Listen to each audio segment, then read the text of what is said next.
El texto sagrado dice así, reitero, Génesis 38, 9 y 10. Entonces Judá dijo a Onán: llégate a la mujer de tu hermano y despósate con ella, levanta descendencia a tu hermano. Y sabiendo Onán que la descendencia no había de ser suya, sucedía que cuando se llegaba a la mujer de su hermano, vertía en tierra para no dar descendencia a su hermano. Amén. Usted se puede sentar. Reitero que hace 3 semanas iniciamos hablando sobre el Selah. Hablamos inicialmente hablando sobre este Selah ubicado en el Salmo 76. Hicimos algunas notas. La semana pasada pues estuvimos añadiendo un poco más en la segunda versión o segunda parte de este tema. Hoy pues entramos en esta línea dentro de lo que es este orden capítulo, y creo que diríamos un Selah tercera versión, pero con este título. Tenemos el tema, sería Selah tercera parte, el título sería Un hijo para mi hermano.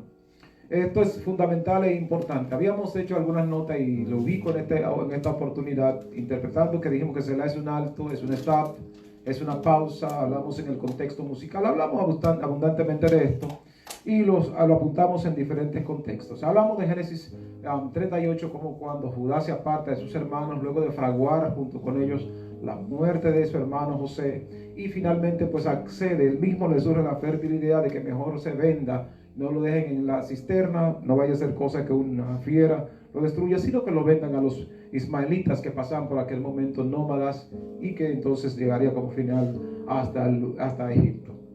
Pero ¿qué sucede? Este Judá sale de entre sus hermanos, se va hasta Cananea, hasta los cananeos. Allí se va a la casa de un señor llamado Hira. Este Hira, que significa alguien con cierta características particular, y allí se ubica. Más adelante conoce a una muchacha, se casa con ella, no se menciona el nombre de ella, pero dice que tiene 3 hijos. El primero de ellos era Aaron. Aaron se casó con una chica llamada Tamar, habíamos dicho esto, solo estoy haciendo background a ello. Aaron, que significa el vigilante, le maltrataba, abusaba de ella, por lo que Dios decidió quitarle la vida a este abusador por causa de esta muchacha. Luego entonces de morir Aaron, se entendía que había que tener descendencia porque era el primogénito de los hijos de Judá, y para los israelitas era importantísimo el que Judá fuera preservado, porque Judá es de donde vendría el Mesías a futuro. Entonces le dice a Onán, cásate con tu cuñada Tamar para que puedas levantar descendencia a tu hermano. Era una nota establecida, digamos, como una jurisprudencia. Es un término jurídico que se establece de algo que se hace por costumbre, pero que no tiene sustancia jurídica o que no tiene ningún artículo que lo ejecute. Tranquilo, que no vamos a hablar de derecho, yo no soy abogado. Bien que leemos un poquito de ello. Yo creo que hablo un chin de la Biblia. Entonces, en función de este contexto, dice que se accede este muchacho. Pero notamos entonces la lectura que tenemos aquí. Y aquí es importante apuntar que en el reino de Dios todo se hace según la naturaleza, según el corazón de nuestro gran Rey y Señor. Por eso notamos que Pablo lo apuntó en Colosenses 3:17 cuando dijo: todo lo que hagan, sea de palabra o sea de hechos, háganlo todo para la gloria del Señor. Así que todos decimos que vamos a honrar a Dios generalmente, que le vamos a servir, que vamos a vivir para la gloria del Padre, aunque todo eso queda solo en una expresión verbal, porque a la hora de expresar nuestras voluntades y nuestros deseos, hasta justificamos todo lo que vamos a hacer de aquí en adelante, cuando dijimos ayer que íbamos a servir a Dios absolutamente. Un Onán cualquiera. Veremos esto más adelante. Y muchas veces nosotros nos autorrecompensamos diciendo: lo que pasa es que yo tengo mucho estrés, yo trabajo demasiado, yo tengo demasiadas cargas, yo creo que yo me merezco esto. Note, planteamos esto desde el punto de vista de que sí vamos a hacer lo que Dios nos dice, hasta que nuestras voluntades van a ostrar o ensombrecer la voluntad del Señor. Vivir de acuerdo al cielo no era para nuestro maestro una opción. No era tampoco una meta. Jesús no tenía la opción de vivir de acuerdo al cielo. Tampoco se esforzaba por vivir de acuerdo al cielo, porque esa era su misma naturaleza. ¿Alguien me escuchó lo que dije ahora? Cuando tú vives de acuerdo a la naturaleza del cielo, no hay que forzarte. Cuando tú vives de acuerdo a la naturaleza del cielo, no hay que invitarte a hacer cosas que exalten a Dios. Cuando hay que forzar a alguien a hacer algo, hay que revisar cuál es su naturaleza y cuál es el corazón que realmente late en su interior. ¿Cuál es la naturaleza espiritual que tiene en él?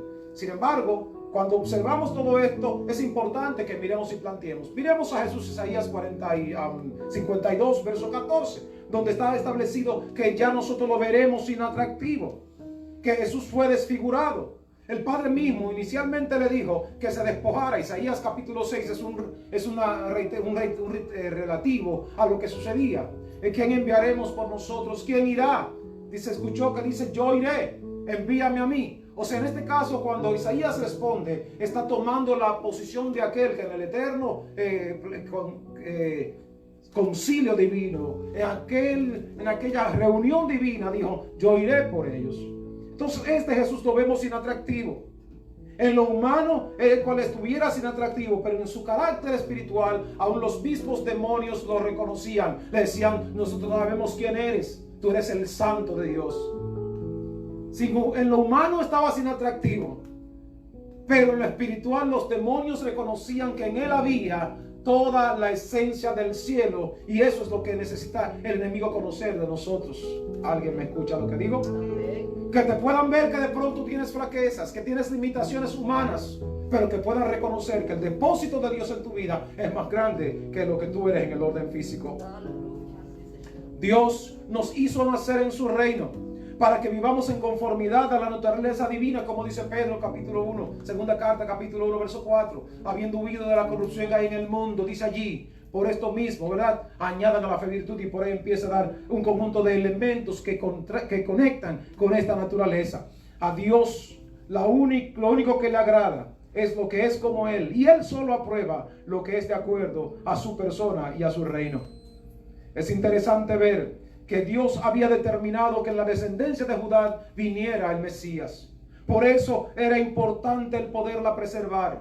Jacob, cuando iba a morir, antes de morir llamó a sus hijos y empezó a profetizar sobre sus hijos y dijo esto de Judá: no será quitado de ti el cetro, Judá, ni el legislador de entre tus pies, hasta que venga Silo, y a él se congregarán todos los pueblos. Es interesante esto. Yo me detuve para observar de dónde venía Silo, y me fui hasta la genealogía que se establece en Mateo. Para mirar allí, me fui a Lucas para ver si María le decía a Lucas de dónde venía su orden descendente o genealógico. Sin embargo, mirando las 13 generaciones, no apareció Silo por ningún lado entre los nombres mencionados. Y yo decía en mi interior, pero ¿por qué no aparece Silo? ¿Por qué no aparece una persona con este nombre? Pero cuando voy al fondo, voy al trasfondo y a la traducción del nombre Silo, en español significa el reposo. ¿Me escuchó? Significa el reposo. No podía aparecer el nombre per se, pero si aparece el nombre del Hijo de Dios, en él hay un verdadero reposo.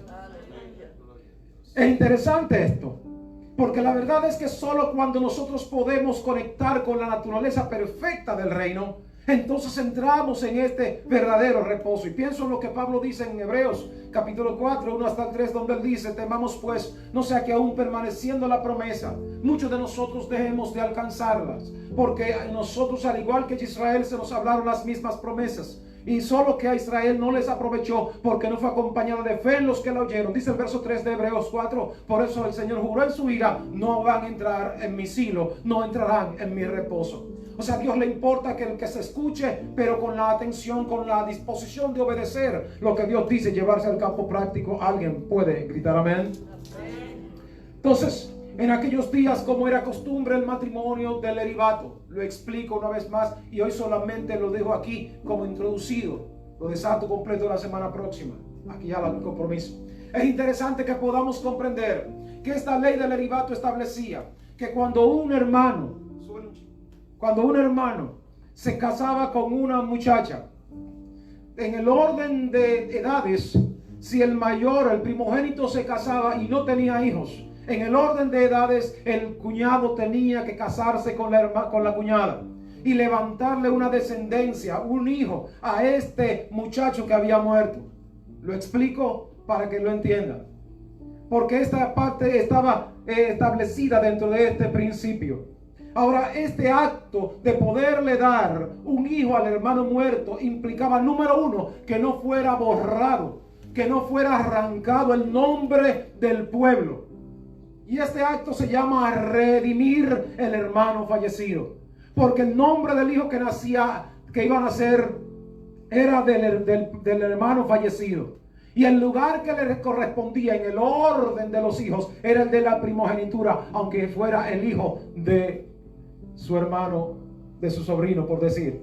¿Me escuchó? Tendría el nombre del hermano que falleció. Y el lugar que le iba a corresponder era el del hermano que falleció. Por eso, sin importar la edad, él sería el primogénito. ¿Ya entiende aquí una causa? Vuelvo al versículo leído. Judá dijo a Onán: llégate a la mujer de tu hermano y despósate con ella y levántale descendencia a tu hermano. Y sabiendo Onán que la descendencia no había de ser suya, sucedía que cuando se llegaba a la mujer de su hermano, vertía en tierra por no dar descendencia a su hermano. ¿Escuchó usted la nota? Entonces, es importante que comprendamos esto, porque como decía en días pasados, cuando el anciano padre, el patriarca, moría, el primogénito ocupaba el lugar del patriarca. La mitad de los bienes, hasta a veces 75% dicen algunos teólogos, le correspondía al primogénito. Significando entonces que de pronto en Onán se estaba incubando un espíritu tan fuerte, diciendo, como él dice, no va a ser mío. Por eso yo no puedo redimir a mi hermano. Este hijo que va a nacer va a ser mi sacerdote, porque el sacerdocio lo tenían los padres. El primogénito la asumía cuando el papá moría. Si al morir Ern no deja hijos, entonces Onán dice: ¿para qué le voy a levantar descendencia si ahora quien me va a pastorear va a ser mi hermano mayor? Quien va a asumir las responsabilidades patriarcales es el hijo de mi hermano, el hijo que yo le di a mi hermano. Ahora va a ser quien sea el pastor y sacerdote de esta familia. Quien va a tomar las decisiones será mi hijo, al que yo le di a mi hermano. ¿Va usted pensando en sí? Entonces, para los antiguos era importantísimo tener hijos.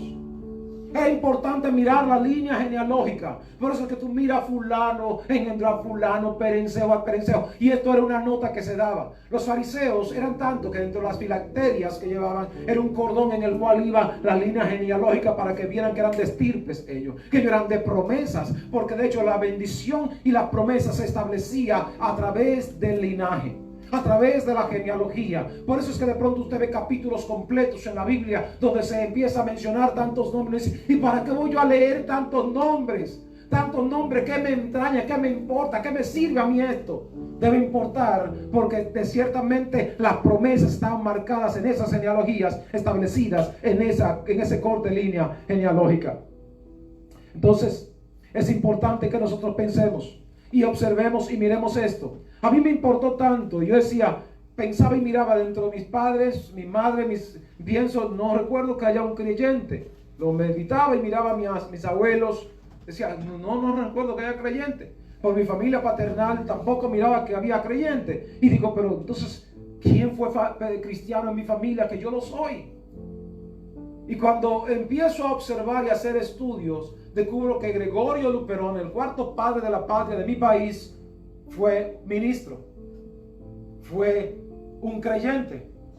No solo fue el general y presidente de nuestra república para 1863, sino que también fue un creyente. Y yo decía, alguien debía ser entonces cristiano en mi familia que orara, que Dios hace un injerto en esta generación suya. Gloria al Dios del cielo. Interesante, y le digo a mi mamá exactamente las mismas cosas. Lo único que ha hecho diferencia en nuestra familia es Cristo metido dentro de la genealogía de nuestra. Así le enseño, así le predico, así me encanta hablarle a mi familia. Porque esto habla de algo especial. Por ello, Jehová estableció que todo el que infringía esta ley de poderse entregar para levantar descendencia tenía que ser cortado de entre su pueblo. Eso lo vemos en Éxodo capítulo 12, versos 15 y 19, capítulo 30, 38. Esta expresión de cortado significa quedarse sin descendencia y por ende no pertenecer a ninguna tribu de Israel. ¿Usted escucha? O sea, aún habiendo nacido en medio de las tribus, el no preocuparse por dejar descendencia o por levantar descendencia significaba entonces que tenía que ser cortado, tenía que ser borrado, que su descendencia tenía que ser execrada, arrancada, no tenerla dentro del pueblo. Por tanto, la descendencia de Judá, la simiente por donde vendría el Mesías, tenía que ser guardada, tenía que ser protegida, tenía que ser mantenida y tenía que ser levantada. Oiga esto, lo que tenía necesariamente que producirse. Ahora, ¿qué sucedía? Cuando hermanos que habitaban juntos y uno de ellos moría, aquí conocemos la nota. Si no tuviera hijos, ya dije, tenía que entonces el hermano casarse con ella. Ahora, observe qué pasaba cuando alguien se negaba a casarse con la cuñada para levantar un hijo al hermano para que no muriera la genealogía y muriera la parte dentro del pueblo.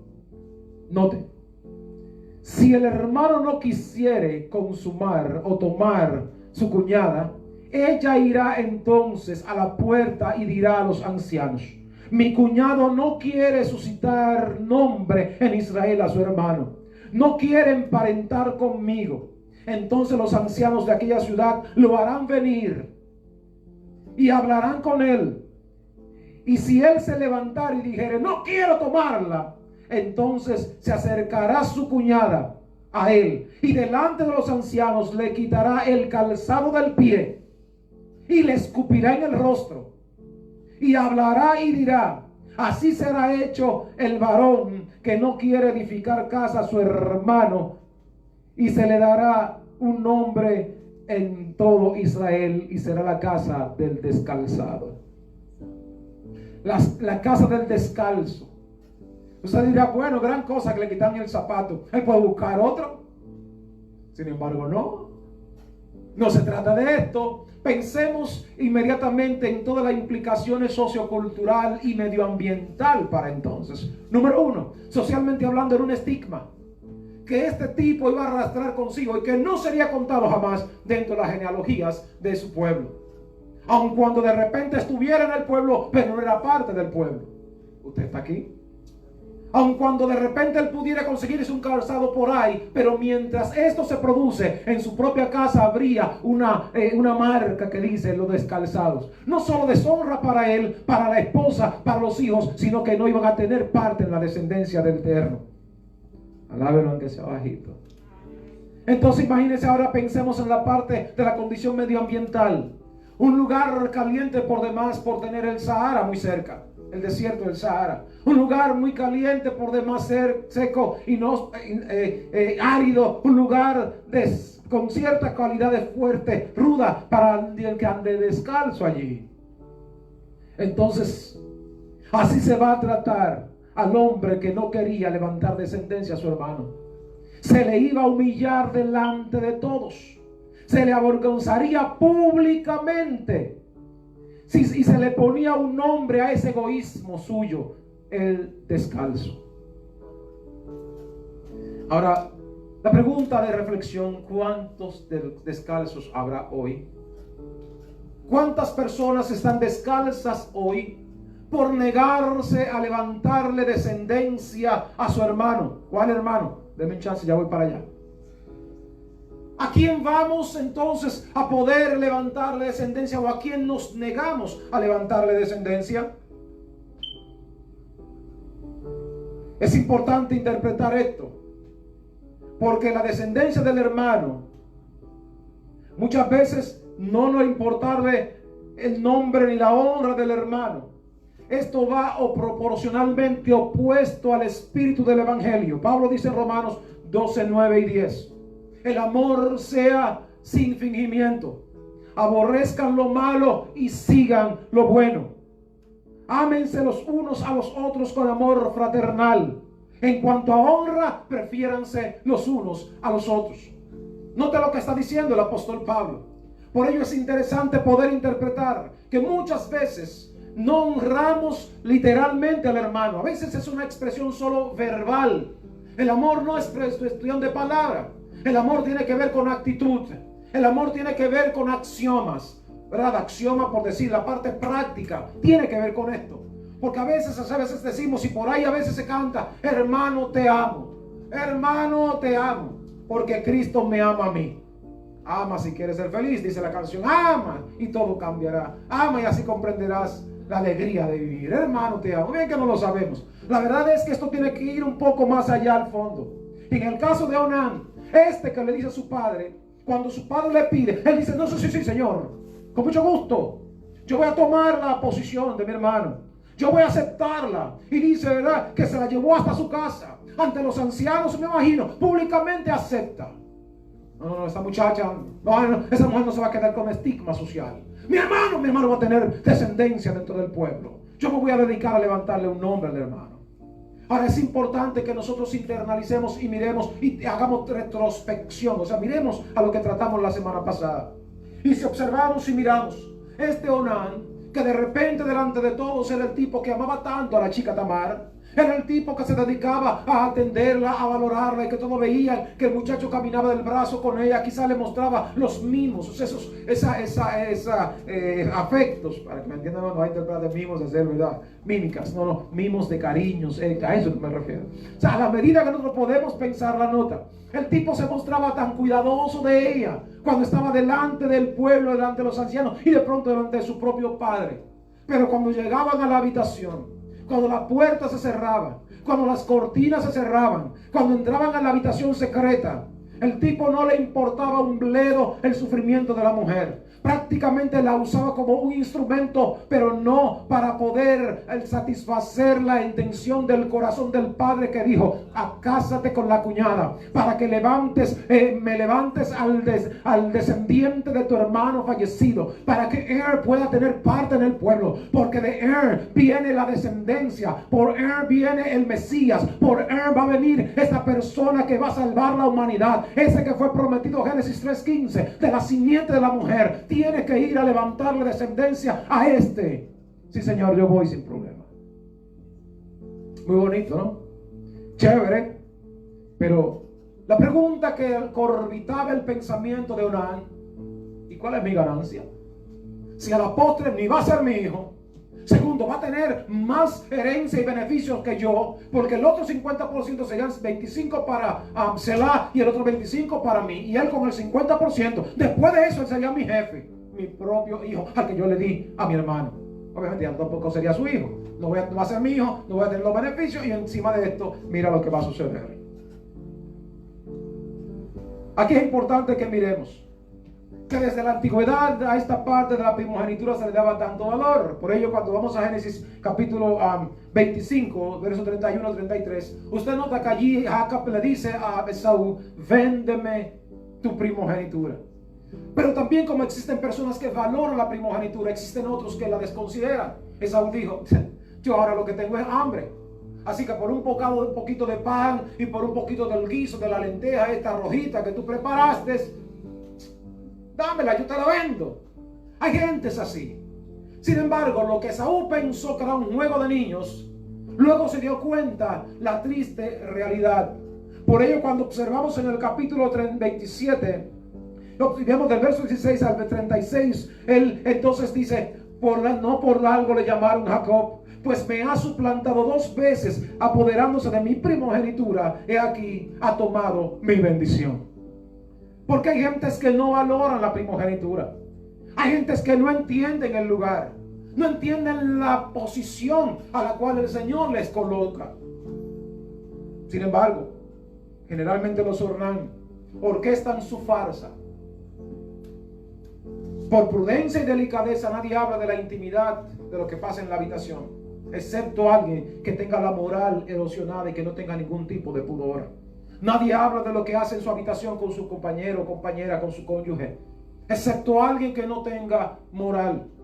Empieza a hablar desbocadamente de lo que sucede. Imagine usted por cuántos días, por cuántos meses, por cuántos años estaba Onán con esta situación con Tamar, y en aquel momento menos palabras, razones tenía la mujer para exponer. Piénsalo un poco. La chica tenía que aguantar callado y guardar las apariencias para que nadie hablara de su matrimonio. Guardar las apariencias para que nadie dijera que se trataban como perro y gato.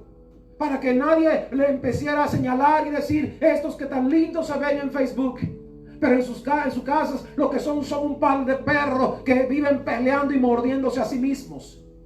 O como diría alguien por ahí, fulano y fulana desde se casaron están tirando la casa por la ventana, porque en estos días vi que voló el plato, el vaso, una copa. En la medida en la que nosotros podemos internalizar la nota, Tamar guardaba silencio. Onán, como sabía que ella no iba a divulgar la falta suya, el tipo seguía cometiendo el abuso, pero alguien lo estaba viendo desde arriba. El Eterno lo estaba viendo desde el cielo. El Eterno estaba viendo primero que en su corazón no había la intención. Por ello él con su boca le dijo al padre, sí, yo me voy a casar con la cuñada. Sí, yo voy a asumir la responsabilidad de levantarle y preservarle el nombre, suscitarle el nombre a mi hermano en esta familia, en esta tribu, en esta familia, en esta genealogía. Esto lo dijo con palabras y aparentemente lo asumió, pero en la práctica otra cosa fue la que hizo. Alábelo aunque sea bajito. Aquí hay una gran enseñanza para nosotros. ¿Cuántos Onán hay en la iglesia que no quieren levantar descendencia a su hermano? Estos dan la apariencia de que están sirviéndole, que están amando al hermano, que quieren el bienestar para el ministerio y aparentemente están llenos de cargas por ellos. Pero no es genuino. No es genuino esto. La verdad es que ellos no quieren el éxito real del hermano, ni la prosperidad, sino que se han borrado sus nombres del ministerio. ¿Cuánta gente hemos visto que lo colocan en un ministerio y lo que quieren es borrar toda la visión que se plantó, que se estableció, porque ellos quieren establecer lo suyo? Vamos a borrar y a quitarlo del otro. No asumen la posición de aquel que, como dijo con verdad nuestro maestro, hablando del Bautista, que de nacido de mujer no había más nadie tan grande como Juan el Bautista. No porque era su primo, era hijo de Elizabeth. Él decía que no había alguien más grande porque el Bautista, teniendo todos los derechos para una curul, una posición, un escaño dentro del Sanedrín, el tribunal más importante hebreo, siendo hijo del sacerdote Zacarías, este hombre llamado el Bautista, Juan el Bautista, decide renunciar al derecho de vestirse con ropas elegantes, de tener una posición, una vida de cierta alcurnia y altura. Decide renunciar a esas facilidades para ir a vivir y caminar, pernotar en el desierto. En lugar de comer los platos suculentos que estos comían, su comida era langosta y miel silvestre. Usted tiene que entender esto. Por eso Cristo dice que nadie es más grande que el Bautista. Y hoy aparecen algunos tipo Onán que quieren desconsiderar a veces a hombres y mujeres de ministerio, que porque no tienen la iglesia numerosa que ellos tienen, estos no son los bendecidos o no tienen la unción. Esto no se trata de números congregacionales o nóminas congregacionales. Se trata de estar renunciando permanentemente a los deseos personales para que el nombre del Hijo de Dios sea levantado, para que el nombre del eterno Hijo de Dios sea glorificado. No quieren levantar un hermano, un hijo a su hermano.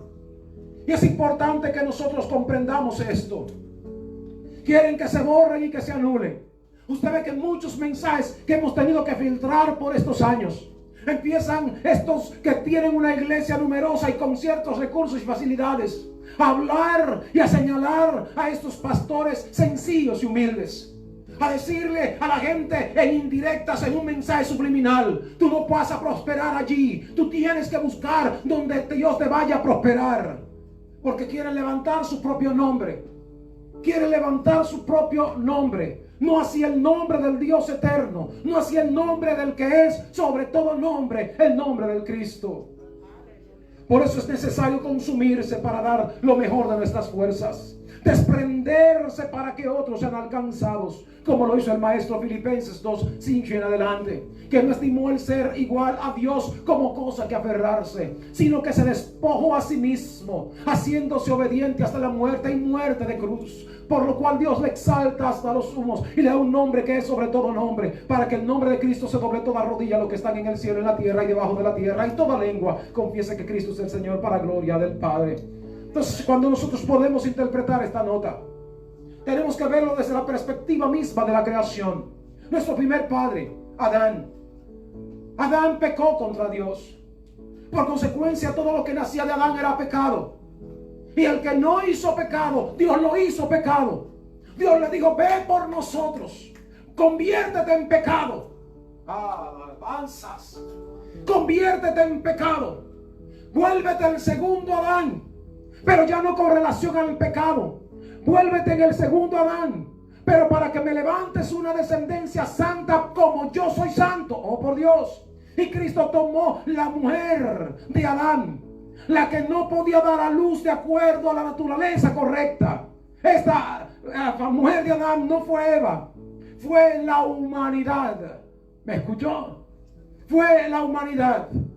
Porque cuando usted y yo pensamos y observamos Romanos 3:23, que establece y dice, por cuanto todos pecaron, están destituidos de la gloria de Dios.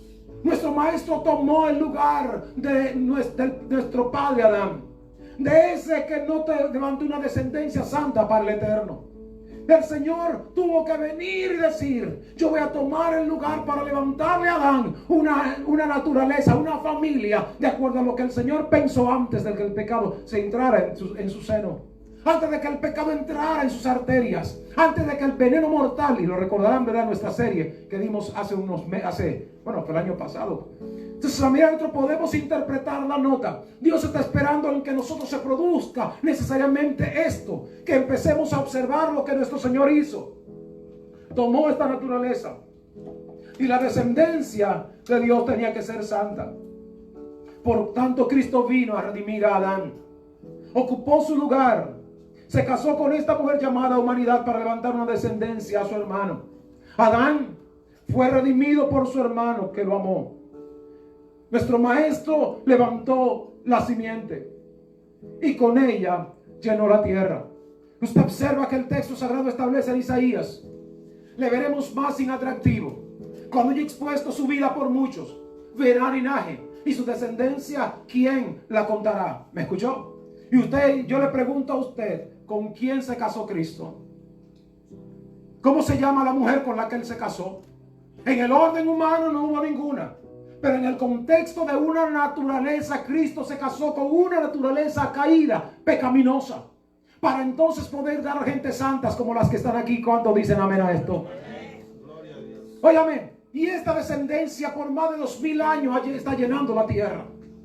Por todas partes del mundo, muchos están llenando la tierra de este linaje de Cristo, sin importar el país, la persecución, ni aún la muerte ni la vida. Muchos prefieren decir, yo no me voy a desconectar de la simiente santa por preservar la vida. Yo prefiero entregar mi vida para que el nombre de mi Dios sea glorificado. Aleluya. Cristo hizo esto para poder redimir. Ahora, el espíritu del que redime es un espíritu de abnegación. ¿Me escucha? Un espíritu de alguien que se niega a sí mismo. Un espíritu de alguien que no busca sus acomodos. Un espíritu de alguien que no anda buscando lo que le satisface. Es un espíritu de entrega, de menguar uno para que el hermano crezca. Jesucristo fue flagelado, se ha maltratado, y así me entienden mejor. Dejó de ser lo que era para ser lo que tú eras.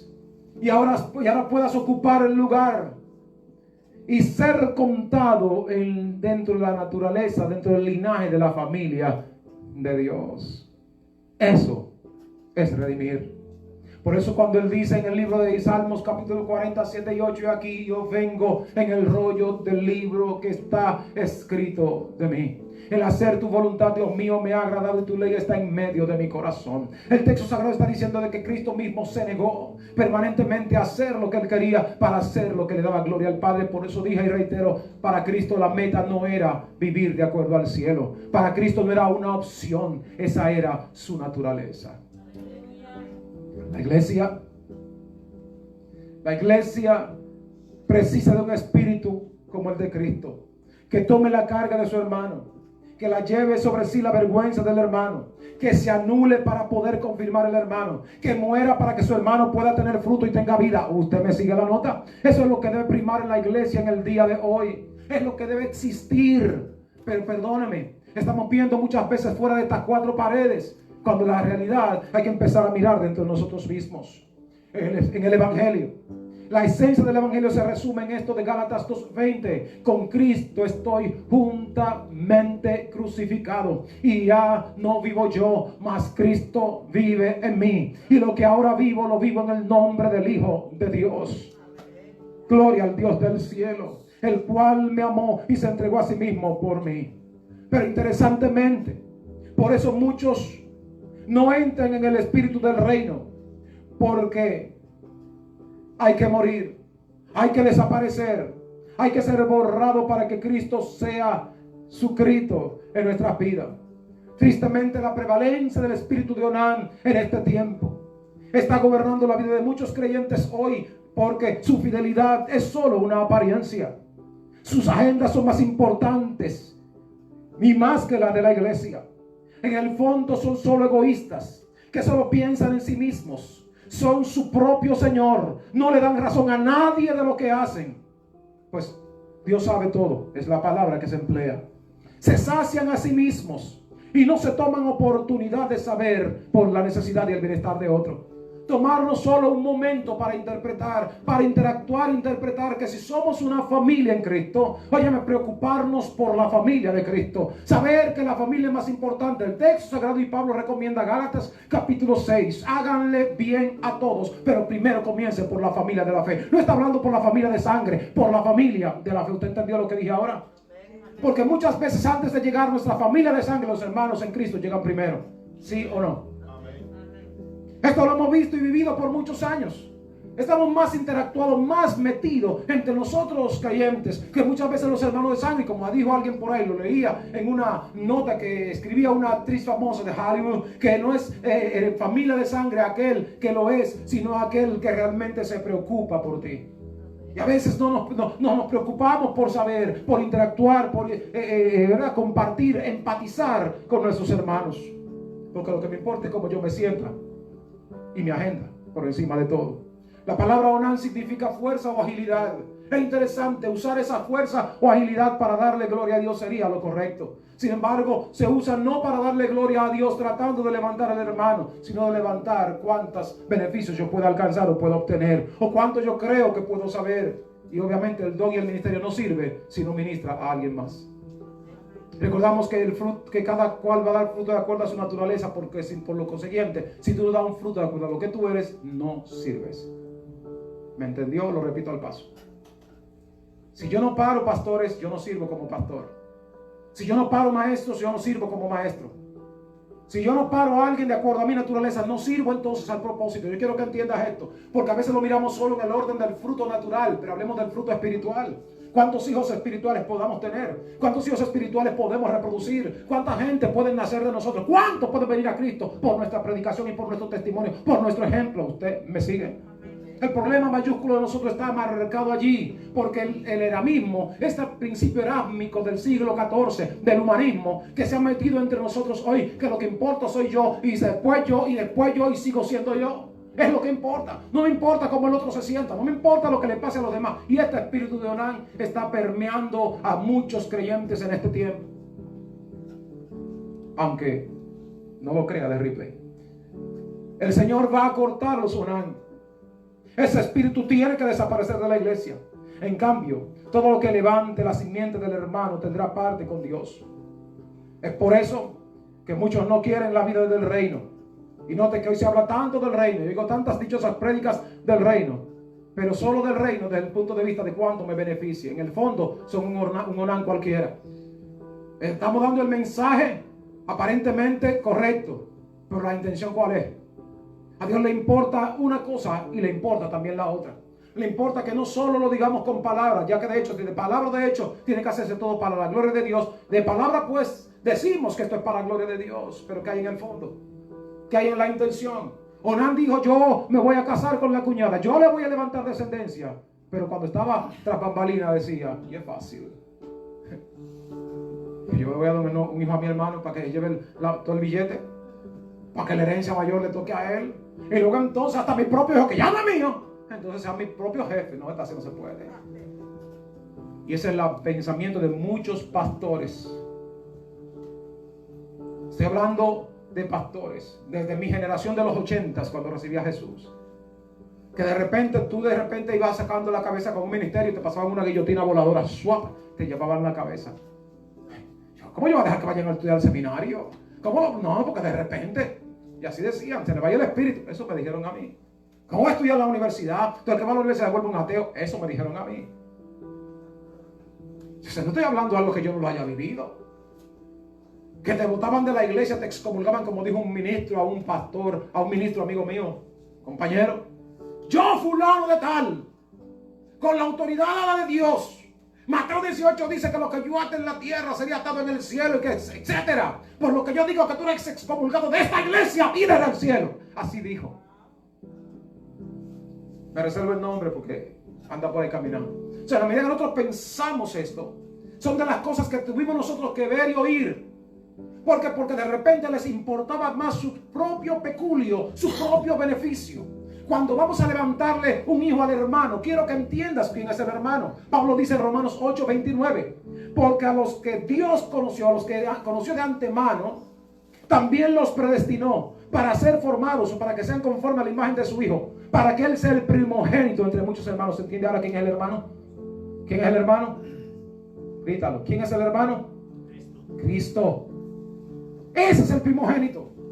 Sin embargo, no es el primogénito al que se le quiere levantar descendencia. Es a Miguel Luperón. Es a la congregación remanente fiel. Esto por poner un nombre. Voy a poner la mía. Voy a poner mi nombre. Voy a poner el nombre de nuestra congregación. Levantar un nombre para nosotros.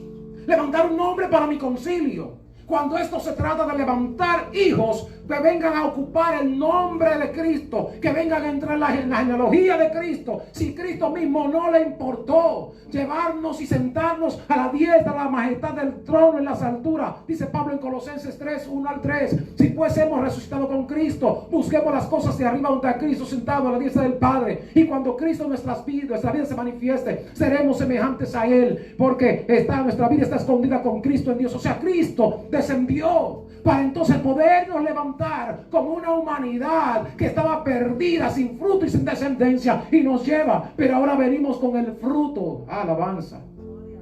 Porque fuimos redimidos por alguien que tiene el fruto correcto. Fuimos redimidos por alguien que da el fruto exacto, y ese se llama Cristo. Por consecuencia, cuando la gente miraba a Cristo, Cristo decía: el que me ha visto a mí ha visto al Padre. Y Cristo espera que nosotros también le reflejemos a Él, porque Él es la imagen invisible del Dios, visible del Dios invisible. Sabía que nosotros podemos interpretar que levantarle un hijo a nuestro hermano, esto va a significar en el orden específico, número 1, porque en el reino de Dios se funciona como un cuerpo. Y allí no existen posiciones jerárquicas, sino que existen funciones. ¿Me entiende ahora? Así que la estupidez de que primero está el apóstol, segundo el evangelista, y el orden que te lo venden por ahí no es descendente, es horizontal. Aquí no hay nadie más grande que nadie. Aquí todos somos uno en Cristo, con una función y un solo propósito. Dice Pablo, Efesios 4:12, que es el fin de perfeccionar a los santos para la obra del ministerio. No para que yo sea más grande, es para que todos podamos crecer a la estatura del varón perfecto. Se llama Cristo, no Miguel Luperón, un apóstol, un profeta por ahí cualquiera. ¿Usted entiende la nota? Cuando usted y yo podemos entender esto, cuando entendamos esto, tenemos que renunciar y entender que un hijo para mi hermano mayor primero debe ser concebido en mí mismo. No, lo voy a repetir. Para poderle dar un hijo a mi hermano mayor, tiene que ser concebido primero en mí mismo. Porque es un hijo con el nombre de mi hermano mayor. Es un hijo con las actitudes y características de mi hermano mayor. Por Dios, ¿entiende esto?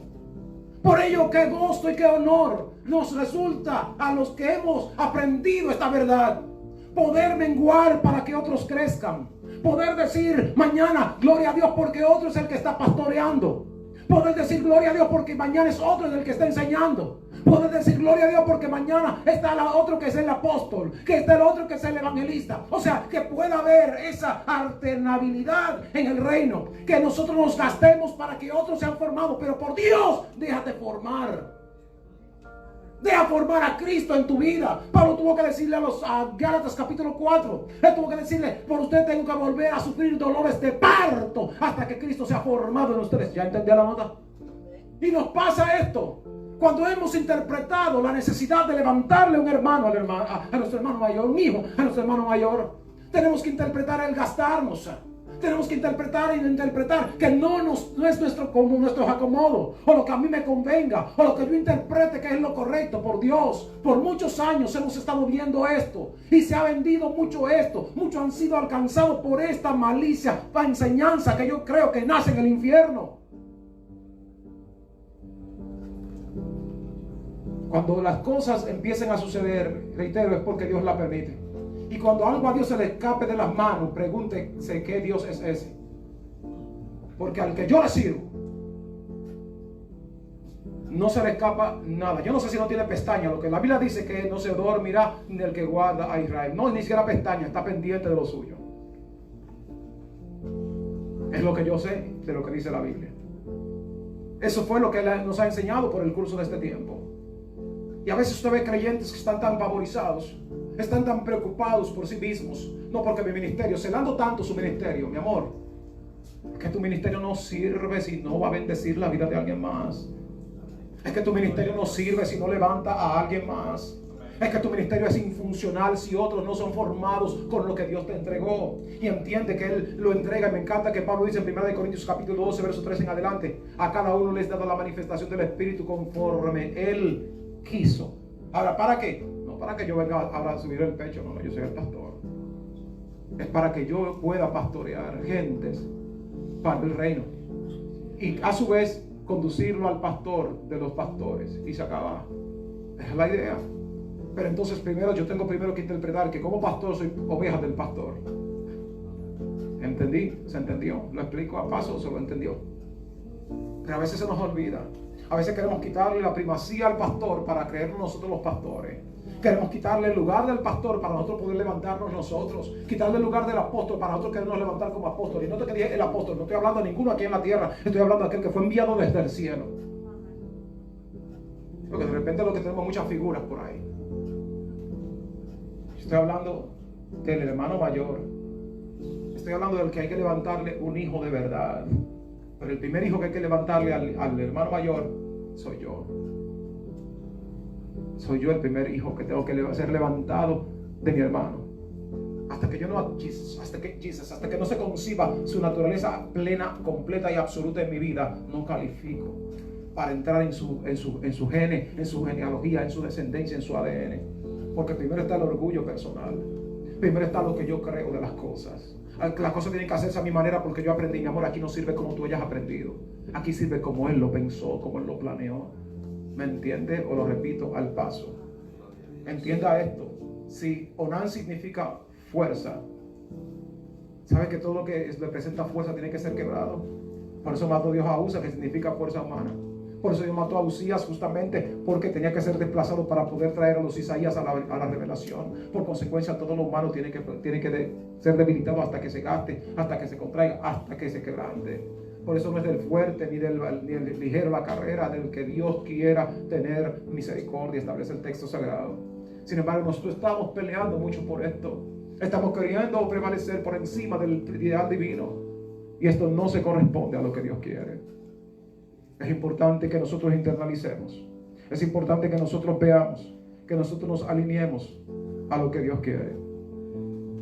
Reitero entonces, como dice Pablo en Filipenses capítulo 2, verso 5 y adelante: haya pues en ustedes este sentir que hubo también en Cristo Jesús, el cual siendo en forma de Dios no estimó el ser igual a Dios como cosa que aferrarse, sino que se despojó y se humilló a sí mismo, haciéndose obediente hasta la muerte y muerte de cruz.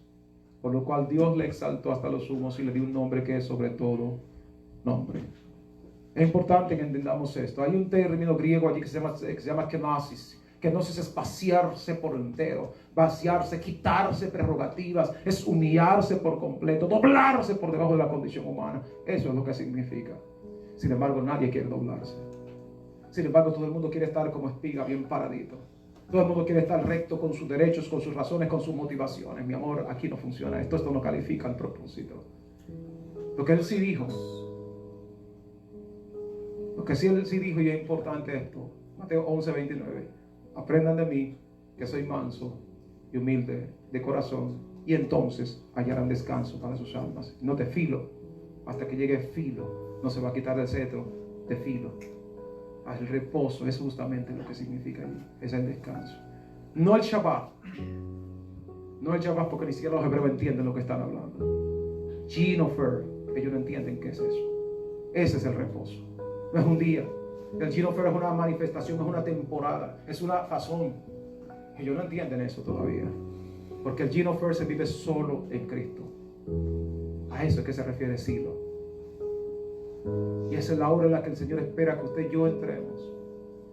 En el programa en el que el Señor quiere que nosotros entremos. Pero alguien con el neurotismo de lo que vive la gente en el mundo en la actualidad no califica el propósito. Alguien que quiere vivir alineado a los intereses particulares, egoístas del mundo, no califica el Ginofer. Y sabrás que solo entonces, como dijo a Jacob en esta tremenda profecía, hasta que llegue Silo, la descendencia, el linaje de Judá no será cortado.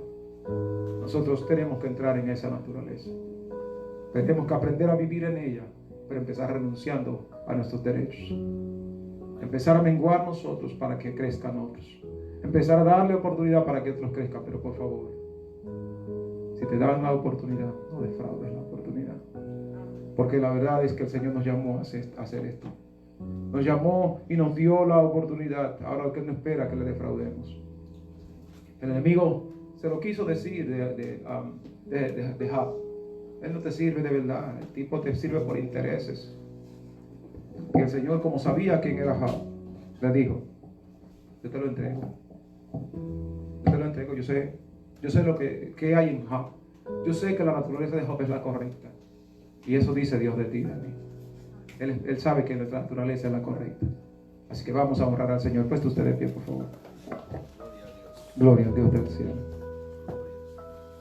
Yo quiero orar en esta hora. Entender que nosotros como familia, nosotros como creyentes, nosotros como iglesia, tenemos un gran desafío por delante. Ir en contra de la corriente de lo contemporáneo y vivir la naturaleza del Hijo de Dios, soberano y eterno Padre, amor, bondad y misericordia. Estamos en tu casa, Señor. Te bendecimos, te glorificamos, te exaltamos. Permite, Señor, que se execre, desaparezca, se arranque toda naturaleza de Onán, toda fuerza, toda agilidad en nuestra humanidad desaparezca, para que vivamos de acuerdo a los estándares de tu Espíritu, mi Dios, y podamos dar fruto para nuestro hermano mayor, que podamos dar fruto de acuerdo a la naturaleza de nuestro hermano mayor, que podamos honrar la memoria de nuestro hermano mayor, que si un día levantamos las manos y dijimos que tú eres el Señor, que realmente vivamos como siervos, que realmente vivamos como siervos, no solo emulando o imitando o musitando o diciendo: Señor, Señor, en tu nombre yo he hecho. Que seamos conocidos por ti, que seamos conocidos por ti, que podamos servir, mi Rey, para que otros puedan conocerte y verte a ti. Mira, tu iglesia está en tus manos, remanente fiel está en tus manos, todos los congregados aquí están en tus manos, todos los que están a través de las redes están en tus manos. Estamos todos en tus manos. Ayúdanos, Señor, a menguar,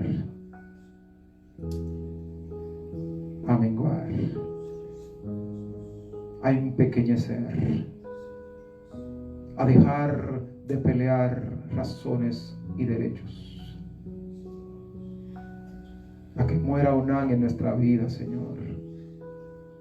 Toda naturaleza incorrecta muera en nosotros y tu nombre sea exaltado, mi Rey, para gloria de tu nombre, mi Rey y Señor, porque la meta es que seamos conforme a la imagen del primogénito, Hijo tuyo, mi Rey y Señor. Señor, Señor, obra, mi Dios. Que ya no seamos simplemente figuras, sino que seamos esencia de lo que tú esperas en nuestros matrimonios, en nuestras familias, en nuestra comunidad, en nuestros empleos, doquiera estemos, seamos un reflejo del Hijo, porque hayamos concebido el fruto que es Él es el amor.